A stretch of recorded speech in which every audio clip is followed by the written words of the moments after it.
فلا مضل له ومن يضلل فلا هادي له ونشهد ان لا اله الا الله وحده لا شريك له ونشهد ان سيدنا وسندنا ونبينا وشفيعنا وهادينا ومرشدنا ومأوانا وملجانا ومولانا محمدا عبده ورسوله صلى الله تعالى على آله وأصحابه وأزواجه وذرياته وبارك وسلم تسليما كثيرا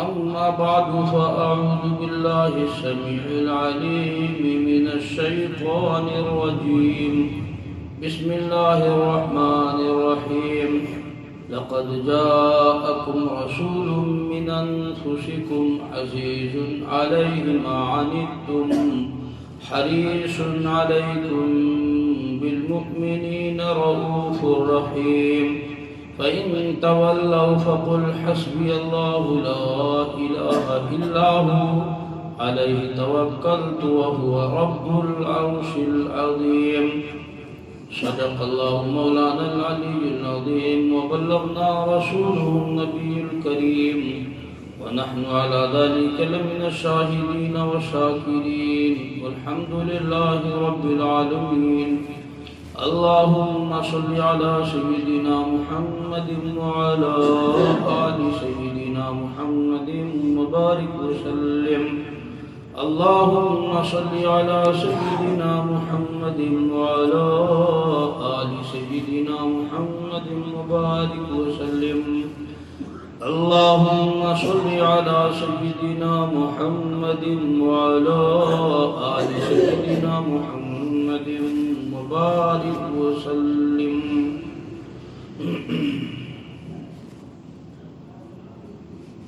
گزشتہ جمعے کو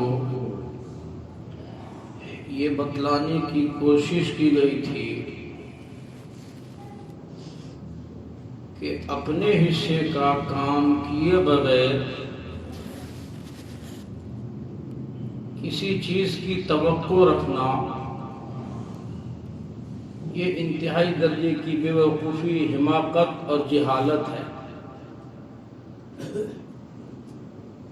اور اپنے حصے کے کام پورا کر لینے کے بعد اس پر اکڑ جانا یہ تکبر ہے، ایک گھمنڈ ہے۔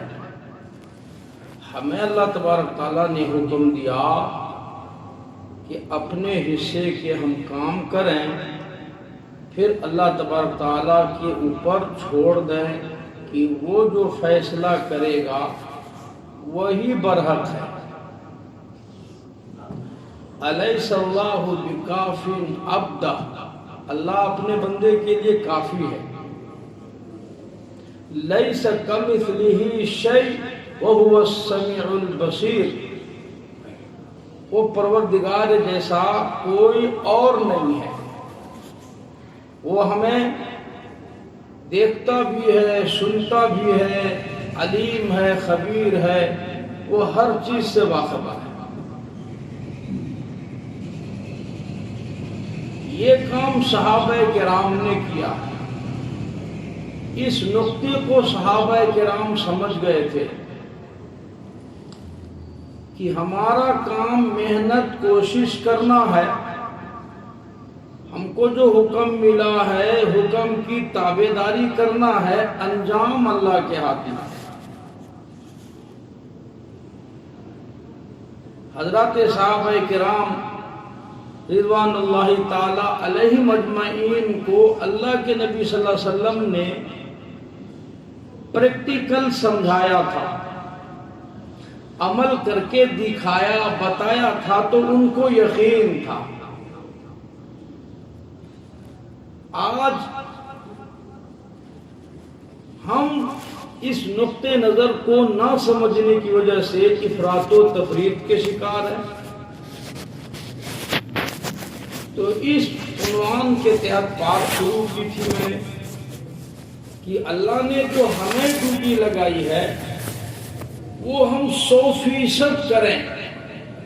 جو احکام ہے اللہ کے، نمازوں کی پابندی، دینداری، تقوی، پرہیزگاری، شریعت، سنت، یہ جتنے احکام ہیں اللہ کے، ہمارا کام ہے ان احکام کو پورا کرنا، پھر نتیجہ اللہ کے ہاتھ پہ چھوڑ دینا. یہ اللہ کے رسول صلی اللہ علیہ وسلم نے صحابہ کرام کو سمجھا دیا تھا اور بتلا دیا تھا. آج وہ چیزیں اندر نہیں آتی ہیں، بہت مشکل ہوتا ہے. آپ صلی اللہ علیہ وسلم کی سیرت کا جب ہم مطالعہ کرتے ہیں، ہم اپنی زندگی کو حضور کے سیرت سے کوسوں دور دیکھتے ہیں.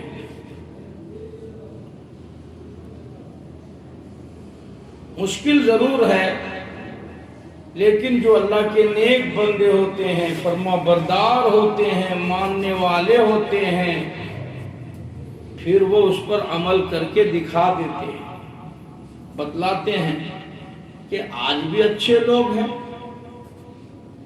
آج بھی نیک لوگ ہیں، آج بھی سمجھدار لوگ ہیں. انہی حضرات کے صدقے تو پھر آج بھی دنیا کا نظام چل رہا ہے. ورنہ آپ سوچو کتنا مشکل ہوتا ہے اپنے کسی مخالف کو معاف کر دینا، جو ہمیں اذیت دیتا ہو، تکلیفیں دیتا ہو.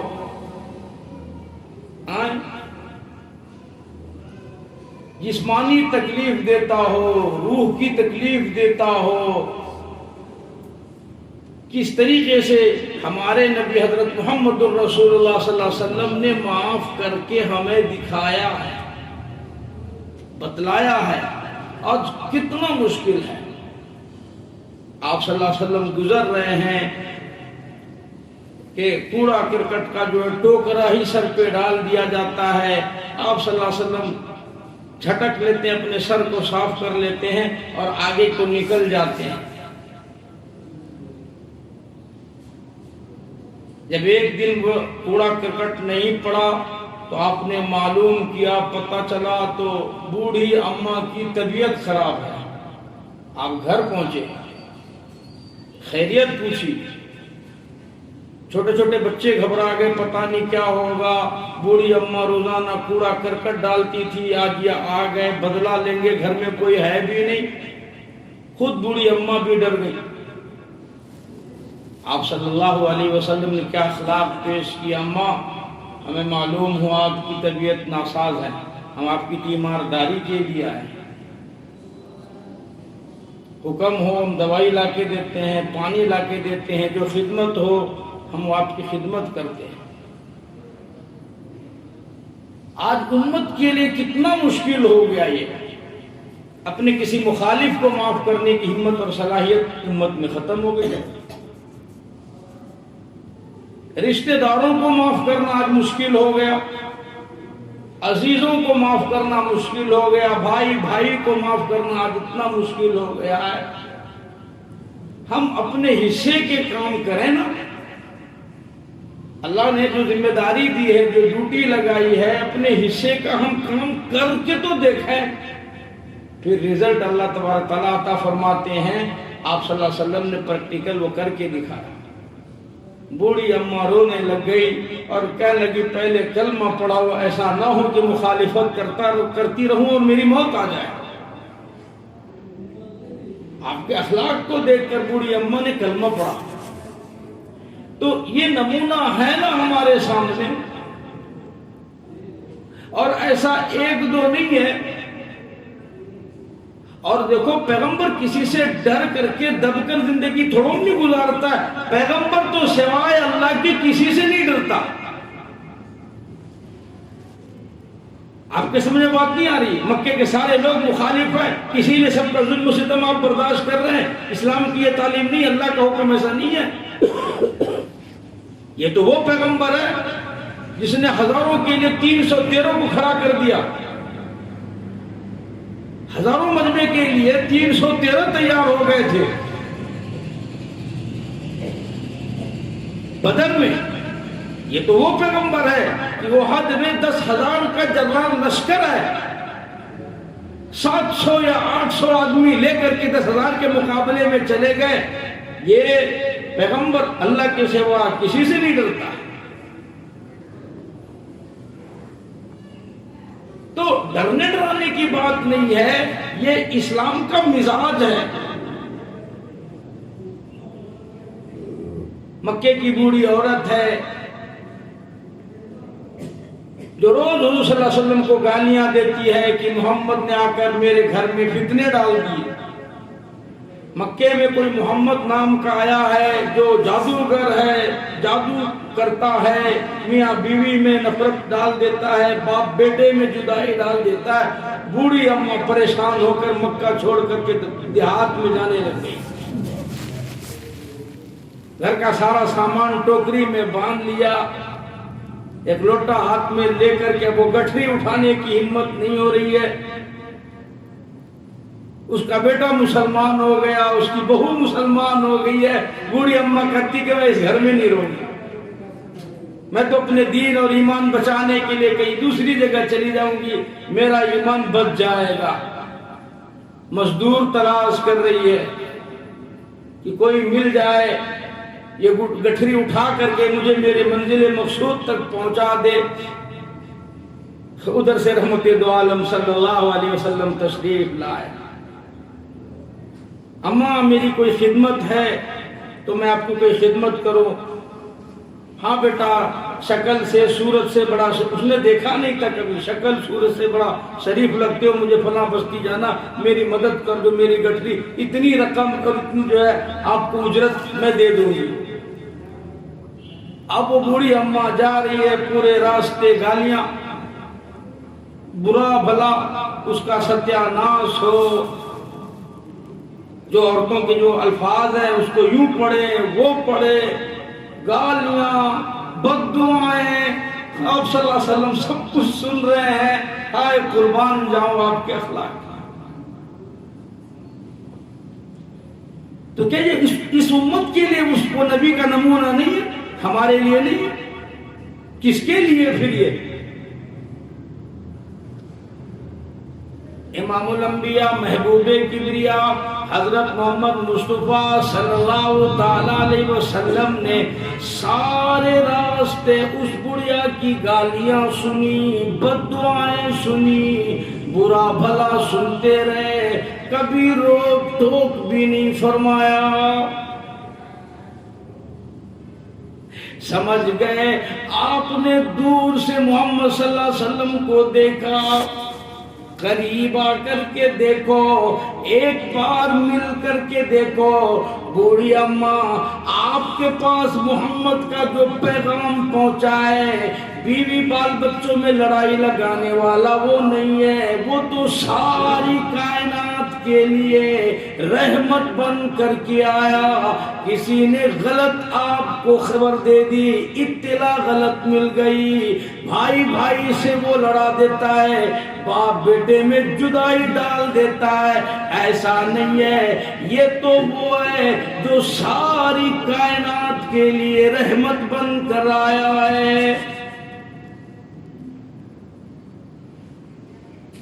بوڑھی اماں سارے راستے کوستی ہوئی جاتی ہے، گالیاں بکتی ہوئی جاتی ہے، آپ صلی اللہ علیہ وسلم سنتے جاتی ہیں. جب وہ مقام آ گیا، آپ نے فرمایا میری گٹھری اتار دو،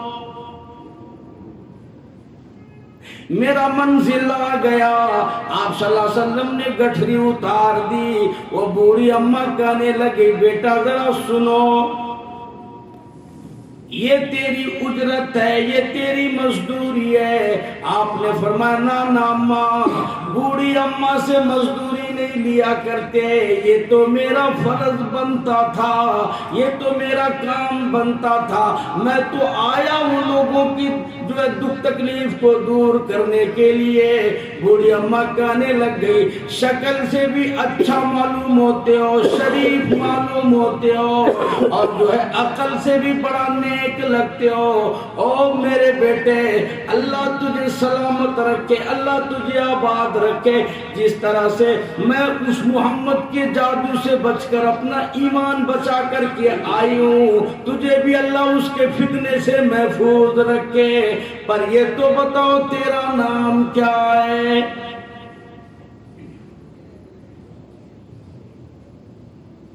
بڑا نیک طبیعت کے رکھتے ہو، بڑا شریف معلوم ہوتے، مجھے ڈر ہے کہیں اس فتنے میں تو بھی ملوث نہ ہو جائے، اپنا نام تو بتاؤ۔ امام الانبیاء محبوب کبریا حضرت محمد مصطفیٰ صلی اللہ تعالی علیہ وسلم نے بڑے اطمینان سے جواب دیا، اماں سارے راستے جسے کوستی ہوئی آئی ہو، گالیاں بکتے ہوئے آئی ہو، برا بھلا کہتے ہوئے آئی ہو، اللہ کی قسم میں وہی پاک پیغمبر ہوں، اللہ کا پیارا نبی ہوں، لاڈلا ہوں، جس کو مکے میں لوگ محمد کہتی ہیں، عبداللہ کا نور نظر ہوں، عبد المطلب کا پوترا ہوں۔ بوڑھی اماں نے جب یہ سنا کہنے لگ گئی رب ذوالجلال کی قسم اگر تو وہ محمد ہے، تیرے اندر وہ سارے صفات ہے جس کو اللہ پیغمبر بنائے، نبی بنائے، دیر نہ کر، جلدی کرو، مجھے کلمہ پڑھاؤ، کہیں اسی حالت میں میری موت آ جائے، ایمان سے محروم ہو جاؤں۔ بڑھیا نے کلمہ پڑھ کر ایمان قبول کر لیا۔ اور مسلمانوں اندازہ لگاؤ، مکے کے کافر، مکے کے جانی دشمن، مکے کے ہر وقت کے ستانے والے حضور کے صفات کو دیکھ کر، اخلاق کو دیکھ کر کلمہ پڑھ کے مسلمان ہو جاتی ہیں۔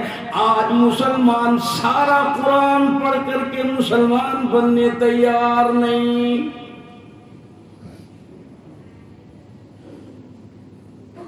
نبی کے سارے احادیث سن کر کے بھی سچی پکی توبہ کرنے تیار نہیں۔ وہ اندازہ لگاؤ، ایک بزرگ فرماتی ہیں میں نے خواب میں اللہ کے نبی حضرت محمد الرسول اللہ صلی اللہ علیہ وسلم کی زیارت کی، میں نے دیکھا سینے مبارک میں زخم لگا ہوا ہے، مجھے بڑا دکھ ہوا، بڑی تکلیف پہنچی، بڑا صدمہ لگا۔ میں نے عرض کیا یا رسول اللہ صلی اللہ علیہ وسلم میرے ماں باپ پر قربان ہو جائیں، یہ سینے مبارک میں زخم کس قسم کی ہے؟ آپ صلی اللہ تعالی علیہ وسلم نے ارشاد فرمایا تمہیں معلوم نہیں امت کے نام اعمال ہر پیر ہر جمعرات کو میرے سامنے پیش ہوتی ہے، امت کی بدعمالیاں دیکھتا ہوں، امت کے گناہ دیکھتا ہوں، امت کا فسق و فجور دیکھتا ہوں، امت کی نافرمانیاں دیکھ دیکھ کر میرے دل میں بڑا دکھ ہوتا ہے۔ انہوں نے نمازیں قضا کر کر کے، گناہ کر کر کر کے میرے دل کو چھلنی کر دیا۔ وہ اللہ کے رسول کے حکم کو جو توڑتا ہے، نافرمانی کی زندگی گزارتا ہے، اللہ کے رسول کی سنتوں کو پامال کرتا ہے، نبی کے دل کو دکھ پہنچتا ہے، زخم کی شکل اختیار کر دیتا ہے۔ مکے کے کافر نے وہ دکھ نہیں پہنچا ہے جو تمہاری بدعمالی سے اللہ کے رسول صلی اللہ علیہ وسلم کے دلوں کو دکھ پہنچتا ہے۔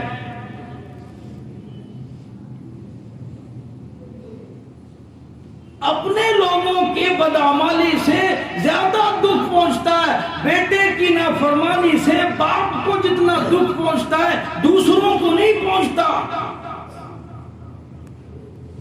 دوسرے بچے نافرمانی کرے اس کو فرق نہیں پڑتا ہے، لیکن اولاد نافرمانی کرے باپ کو دکھ لگتا ہے۔ وہ تو مکے کے کے کافر تھے، جانی دشمن تھے، ان کو تو مخالفت کرنی تھی، ان سے اتنی تکلیف نہیں پہنچی جتنی ہماری بدعمالی سے اللہ کے رسول صلی اللہ علیہ وسلم کے دلوں کو تکلیف پہنچتی ہے۔ اے کاش یہ بات سمجھ میں آ جاتی، اندازہ ہو جاتا ہماری بدعمالی سے، ہماری نافرمانی سے اللہ کے رسول صلی اللہ علیہ وسلم کو کتنی تکلیف پہنچتی ہے۔ خدا کی قسم کوئی نافرمانی کرنے تیار نہیں ہوتا۔ صحابی رسول ہے، خدمت اقدس میں حاضر ہوئے اور عرض کرنے لگ گئے، یا رسول اللہ صلی اللہ علیہ وسلم قیامت کب آئے گی؟ امام الانبیاء محبوب کبریا حضرت محمد مصطفیٰ صلی اللہ تعالی علیہ وسلم نے ذرا سا غصے میں پوچھ لیا، کیا تیاری کر رکھے ہو جس کی وجہ سے قیامت کے بارے میں پوچھ رہے ہو؟ بہت جلدی ہے قیامت کی، حساب و کتاب کی، نام اعمال کی، جنت اور جہنم کی۔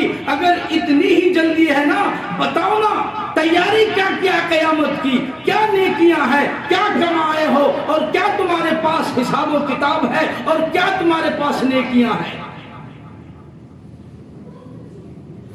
صحابی مدنی کریم صلی اللہ تعالی علیہ وسلم کا خدا کی قسم ہم جیسا ہوتا اپنے حج کو پیش کرتا، میں نے اتنے حج ادا کیے، اتنے عمرے کر لیے، میں نے اتنی تہجدیں پڑھی ہے، میں نے اتنے وقت لگا دیے، میں نے یہ کارنامہ کیا، مسجدیں بنائی، مدرسے تعمیر کیے، فلاں کی شادیاں میں اتنا خرچہ کیا۔ صحابی مدنی کریم صلی اللہ تعالی علیہ وسلم کا رونے لگ گیا اور کہنے لگ گیا، او میرے محبوب، رب ذوالجلال کی قسم میرے پلے آپ کی محبت کے سوا کچھ بھی نہیں ہے۔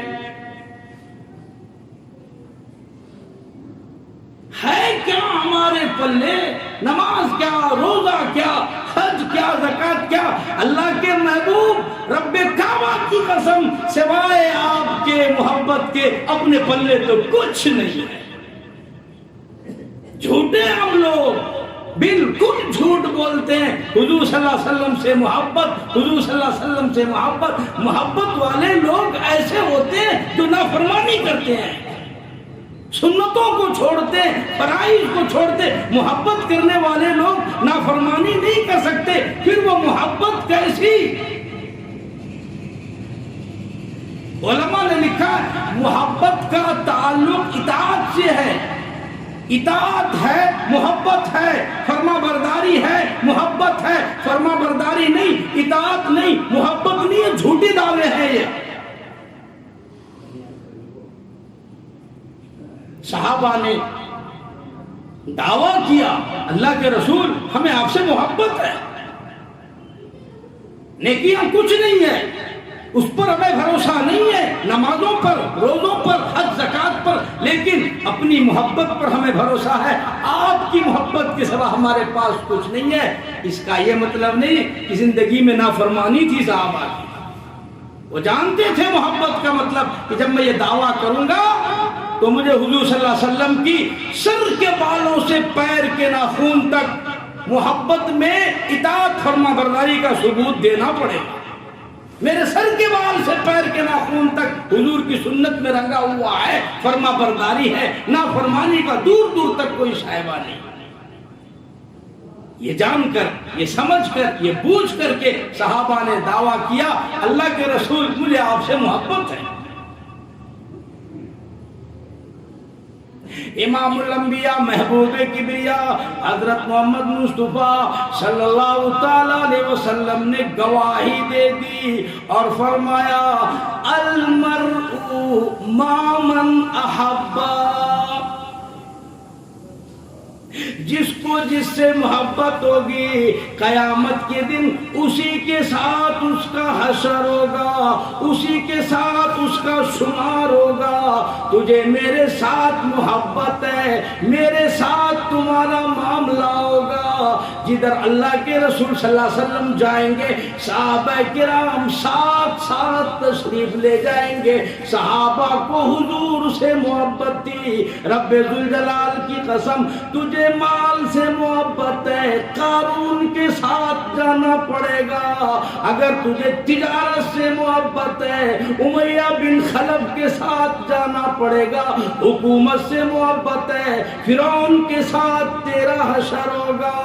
حامان کے ساتھ اگر تجھے عہدے سے محبت ہے نوکری سے محبت ہے حامان کے ساتھ تیرا حشر ہوگا. یہ محبت نافرمانی سکھاتی ہے نماز چھوڑنا سکھاتا ہے. اللہ کے رسول صلی اللہ علیہ وسلم کی محبت فرما برداری سکھاتی ہے. صرف دعوے سے کام نہیں چلنے والا. جس نے دکان کی وجہ سے نماز چھوڑی امیہ بن خلف کے ساتھ اثر ہوگا. حکومت کی وجہ سے عہدوں کی وجہ سے کرسی کی وجہ سے فرعون کے ساتھ اس کا حشر ہوگا نبی کے ساتھ نہیں ہوگا. اور جس نے تجارت کی وجہ سے نمازیں قضا کی ہے امیہ بن خلف اور جس نے نوکری کی وجہ سے نمازیں قضا کی چھوڑی ہے حمام کے ساتھ اس کا حشر ہوگا. صحابہ اور اللہ کے رسول کے ساتھ تو کوئی موافقت ہی نہیں ہے. قربان جاؤں حضرات صحابہ کرام رضوان اللہ تعالی علیہ مجمعین کے ایسی غلامی کی ایسی فرما برداری کی ہے. اللہ اکبر کبیرہ. یہ ہمارے لیے ہے مسلمانوں کے لیے ہے نا. بھئی اپنے حصے کا کام کرو. صحابہ کو جو مرحلہ پیش آیا اللہ کی قسم ہر موقع پر پوچھ کر کے اپنے نبی سے فیصلے فرمائے. اپنی مرضی سے نہیں اپنی چاہت سے نہیں. ایک جنگ کا موقع ہے سخت پریشانی کا عالم ہے. ذات الرقا ایک جنگ کا نام ہے. ذات الرقا جس کا اردو ترجمہ ہوتا ہے چیتھڑوں والا جنگ ٹھگریوں والا جنگ گدڑیوں والا جنگ. جنگ کا نام ہی پڑ گیا ذات الرقا. اتنی پریشانی بدن پہ کپڑے نہیں پاؤں میں جوتے نہیں پیٹ میں کھانا نہیں. خدا کی قسم صحابہ فرماتے ہیں ہمارے پاؤں پتھر پر پڑتے ایسا معلوم ہوتا آگ کے انگاروں پہ پیر رکھ دیا ہم نے. صحابہ نے کپڑے کے چیتھڑے لپیٹ کر کے جنگ کو فتح کیا.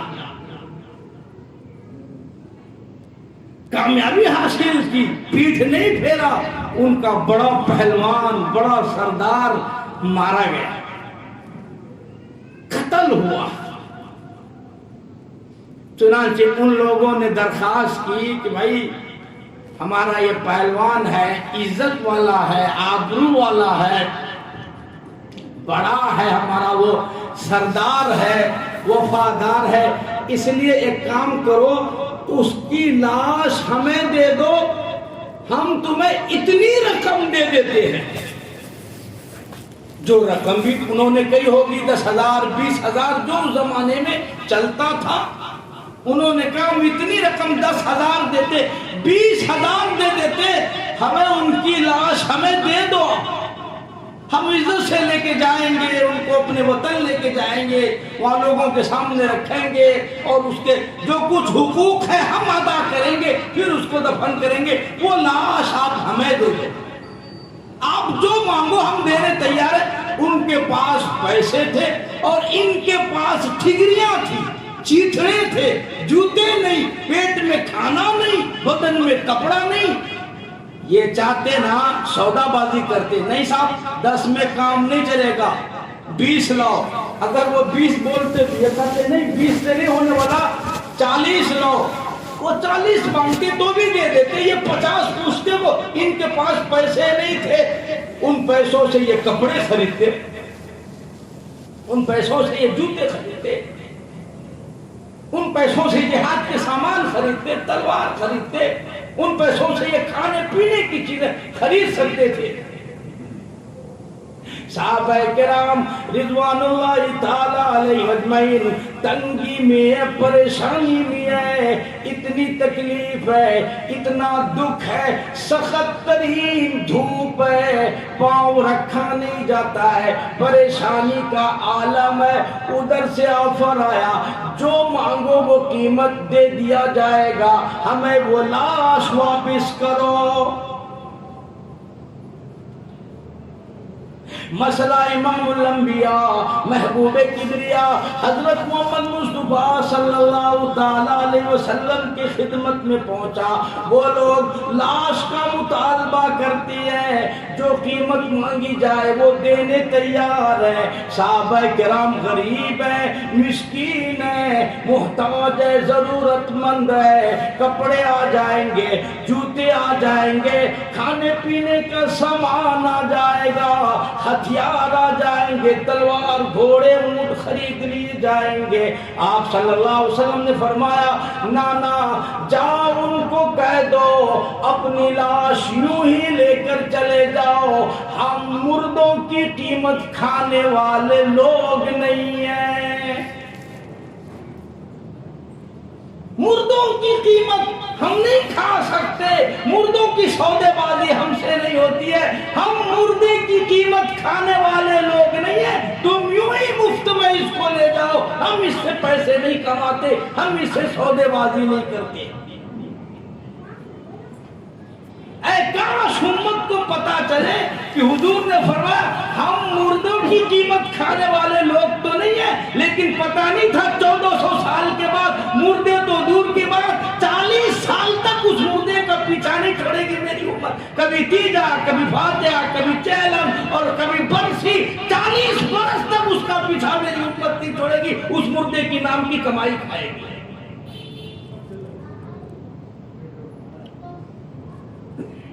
حضرات صحابہ کرام رضوان اللہ تعالی علیہم اجمعین نے دکھوں کے پہاڑ جھیل کر برداشت کر لیے، لاش یوں ہی واپس کر دی، کمائی کا ذریعہ نہ بنایا، سوداگری کا ذریعہ نہ بنایا، اس کے ذریعے سے اپنے پیٹ نہ پالا، اپنی پرورش نہ کی، دکان نہیں چمکایا، پروردگار عالم جل شانہ کو راضی کر لیا۔ پھر اللہ تبارک تعالیٰ نے انعام عطا فرمایا، قرآن مجید میں اعلان فرمایا وَكَفَى اللَّهُ،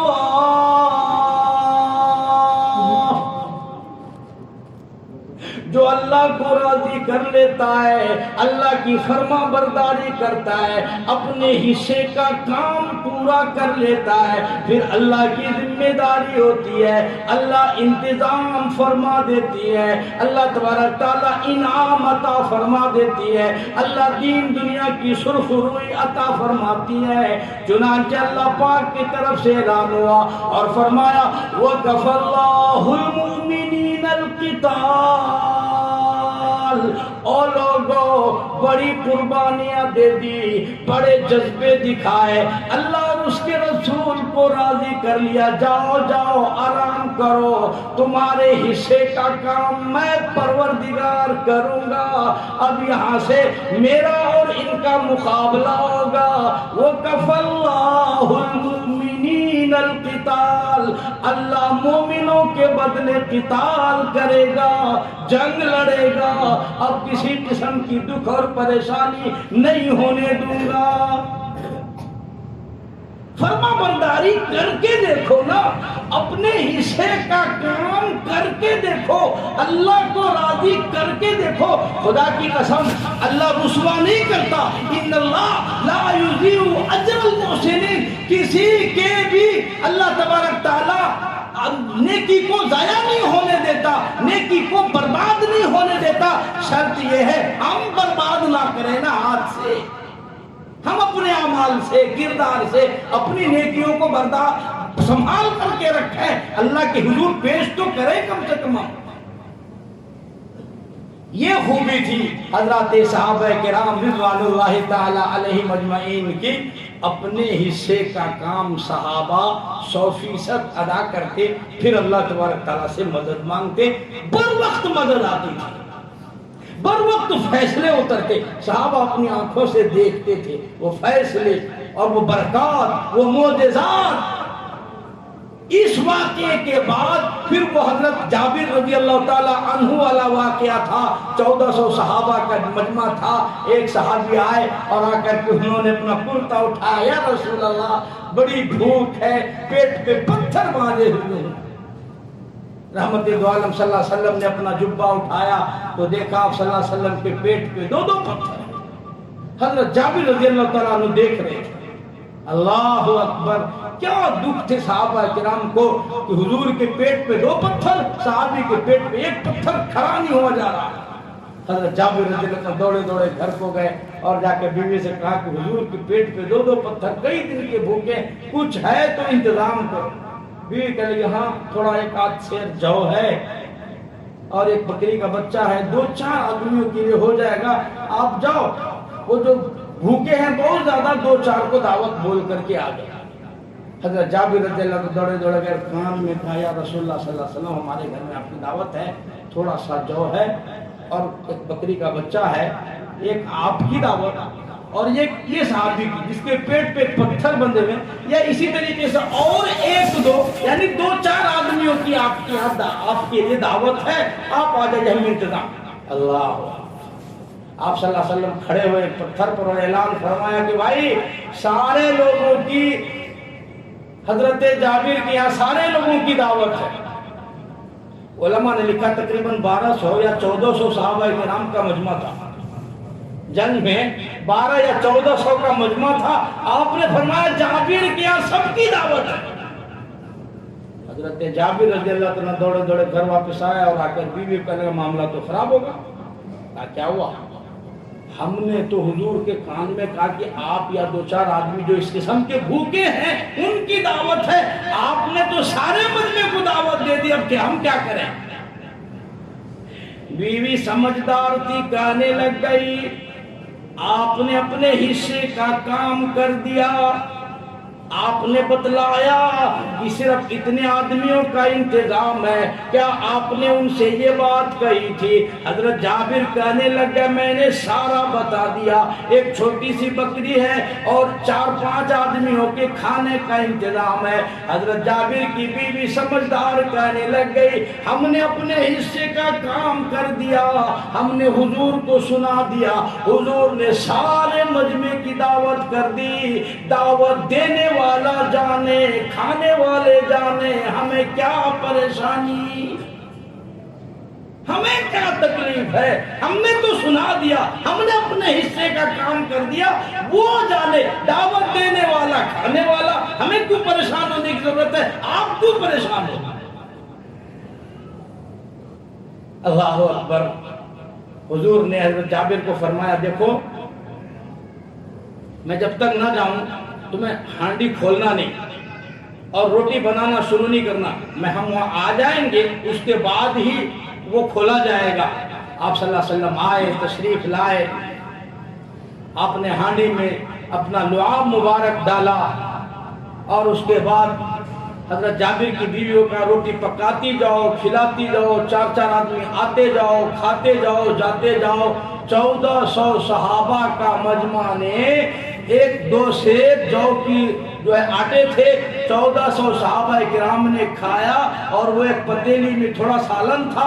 1400 صحابہ کرام کھانے کے بعد حضرت جابر فرماتے مجھے اپنے رب کی قسم ہے میں اپنے آنکھوں سے دیکھ رہا تھا اس میں سے ذرہ برابر کم نہیں۔